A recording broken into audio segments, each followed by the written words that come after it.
Action News starts now. An unimaginable tragedy. The survivor of that deadly duck boat crash in Branson describes what it was like when the boat went down. When the water filled up the boat, I could no longer see. I couldn't feel anybody. I couldn't see. I just remember, I gotta get out. I gotta get out.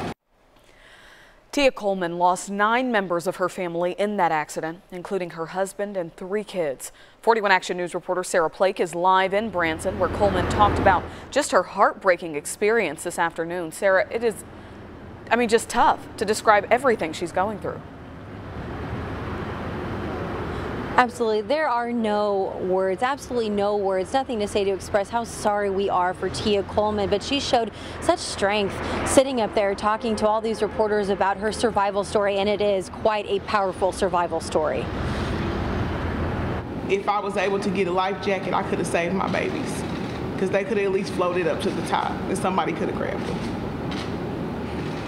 And I wasn't able to do that.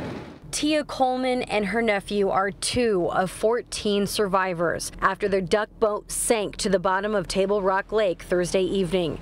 The worst heartbreak anyone could go through, losing 9 of her closest family members, including her 3 kids. When that water came over the boat, I didn't know what happened. I had my son right next to me. But when the water filled up the boat, I could no longer see. I couldn't feel anybody. I couldn't see.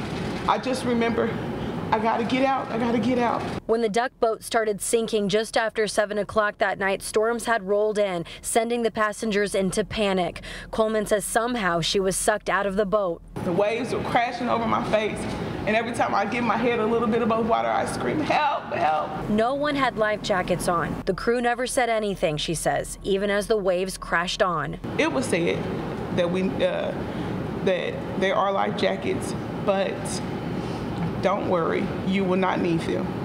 And we were never told after that to grab them. When she was pulled aboard the Branson Belle nearby, her family wasn't there. Coleman said she was prepared to die in that lake. It was the worst feeling you could ever feel. And then the one thing I remember saying is, if they don't make it, Lord, take me to. Absolutely heartbreaking. And I asked her, is she glad that she did make it to the top of the lake and broke out above the surface? And she said, I don't know. She said she doesn't know yet, but she is still here in Branson recovering at the hospital. She said she swallowed a lot of water, but right now she is surrounded with family and support.